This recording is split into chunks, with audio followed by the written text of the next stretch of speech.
So ayan mga ka-upholstery, yung yung ginawa kong MC Golf version 2, yung kahapon na tinanggal ko yung bubong. So ayan, naibalik na natin. At mayroon na rin cover ang bubong. Nilagyan ko ng mga trapal. So ayan, silipin na natin. Ito, dito tayo mag-una. Kabila, mainit. Kung kahapon maulan, ngayon mainit naman mga ka-upholstery. Mainit ngayon. So ayan. Ayan, may mga na siya, bintana. Naroroll ito. So ayan, meron na din. Ayan, naroroll. Ayan din yung ayan yung sa harapan, sa may side mirror. Ayan, so malinis na. Meron na siya mga pihit, mga lock sa ibaba para wala makapasok na pusa. Yan. Ayan, so kumpleto na tayo. So mga ka-upholstery, na dandadali na.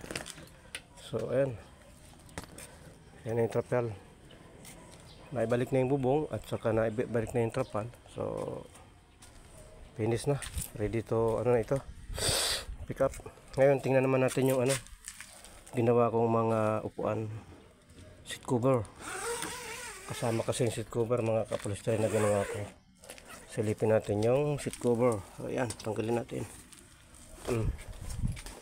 Ayan, itim pula, diamond design.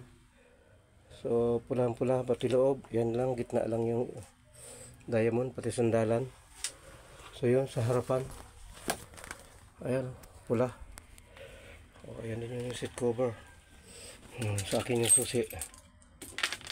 Tapos na mga ka-upholstery. Ayos na yung mga seat cover nya. Tapos na.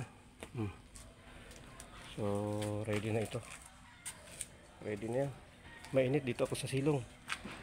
So okay na. Nawa mga ka-upholstery ay nagustuhan nyo itong aking ginawa at video. At mga nais mag-order ng trapal, comment lang po kayo sa ibaba para makita ko yun. Ayan.